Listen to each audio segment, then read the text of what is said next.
আমেরিকাতে নেই নেই করে 23 বছর ছাড়িয়ে 24 বছর হয়ে গেল, কিন্তু পিতৃদত্ত নাম বাবা রেখেছিলেন উমাপ্রসাদ পদবী মল্লিক। সেটা নিয়ে বেশ ভালোই ঝঞ্ঝাট পোহাতে হয়। প্রথম কথা হলো, এত বড় নাম তো এখানে চলবে না, সেই কারণে উমা মল্লিক হয়ে গেছে।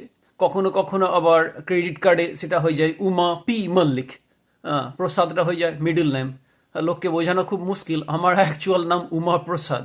উমা হলো গিয়ে দুর্গা আর উমা প্রসাদ হলো শিব। মানে আমেরিকার লোকজনের ঠেলায় আমার নামের মানেটাই বদলে গেছে, বাবা দেওয়ার নামের মানেটাই বদলে গেছে। তো যাই হোক, সব থেকে বেশি আশ্চর্য লাগে, সে আমার পিএইচডি অ্যাডভাইসার হোক বা আমেরিকান ল্যান্ডমোড হোক, যখনই আমার নামে তাদের উচ্চারণ করতে হয়, Uma Mallik for some reason হয়ে যায় ওমা ম্যালেক। আমার এটা মাথায় ঢোকে না, ওরা ওটা বদমাইশি করে করে না সত্যিকারের ওদের ভারতীয় নাম বা বাঙালি নাম উচ্চারণ করতে অসুবিধা হয়। কারণ ওই লোকগুলোই কিন্তু কি সুন্দর অস্ট্রিয়ার সোয়ার্জেনেগারের নামটা বিউটিফুলি উচ্চারণ করে, কোনো কষ্ট নেই, কোনো যন্ত্রণা নেই।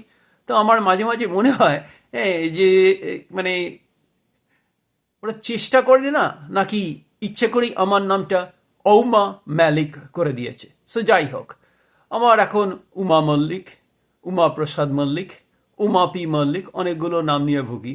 তবে আসল গল্পটা হলো আমার হুলিয়া, ওটা তো আর বদলানো যাবে না। হ্যাঁ, আর 49 ছুঁই ছুঁই প্রায়। হুম। এখনো পর্যন্ত মুখ খোলার আগে, এখানকার লোকজন তো ভীষণ জ্ঞানী, মুখ খোলার আগেই আমার মোটামুটি হুলিয়া দেখি ধরে নেয় যে আমি মেক্সিকো থেকে এসেছি। ফর সাম রিজন আমি মেক্সিকান। তো যাই হোক, যে তারপরে কাগজপত্র দেখে, বিশেষ করে যখন ড্রাইভিং লাইসেন্স বা পাসপোর্ট বা সামথিং দেখলো, তখন নামটা দেখলো হচ্ছে, এবার ভালো করে পড়ার কারো উৎসাহ নেই। আমার লাস্ট নেম মল্লিক, MALLIK। সেটা এই দেশে হয়ে গেছে ম্যালিক। তো সেইটা এক ধাপ এগিয়ে আমাকে জিজ্ঞেস করে বসে যে আমি ওখানকার কাছাকাছি কোন মসজিদে যাই। তো তখন তাদেরকে বলতে হয় যে বাবু, আমার মানে সেরকম কোনো ব্যাপার নেই, কিন্তু আমি কোনো মসজিদে যাই না। হ্যাঁ, আমার মানে বাই বার্থ আমি হিন্দু। এবার দুটো ভুল হওয়ার পরে আরও মজাটা হয়, যাদের একটু খারাপ লাগা বোধটা এখনও আছে, তারা আবার আমাকে জ্ঞান দিত, আরে তুমি এখনও আমেরিকান নাগরিক হয়ে যাচ্ছ না কেন? আরে বাবা, আমেরিকান নাগরিক, হ্যাঁ মানে কথা বলছি 2017-তে ফাইনালি বিরক্ত হয়ে 15 বছর পরে গ্রিন কার্ড থেকে না ইউএসএ সিটিজেনশিপ নিলাম। কেন যে নিলাম ভগবানই জানে। যাই হোক, আরও বাঁশ, ভোট দেওয়া ছাড়া আর কোনো উপকার নেই সত্যি কথা বলতে কি।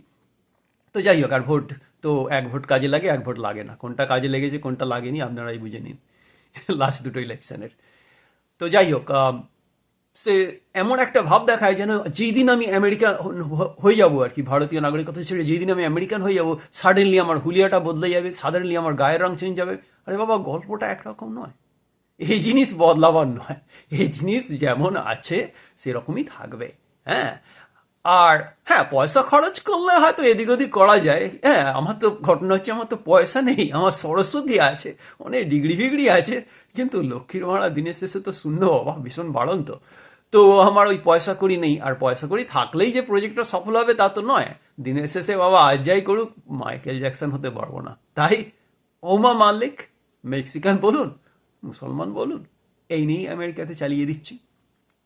যাদের এই রকমের ছোট ছোট স্ক্রিপ্ট ভালো লাগছে বা উৎসাহ দেওয়ার জন্য সাবস্ক্রাইব করুন, সাবস্ক্রাইব করুন, কমেন্ট লিখুন, আমি চেষ্টা করব চালিয়ে যাওয়ার। ভালো থাকবেন।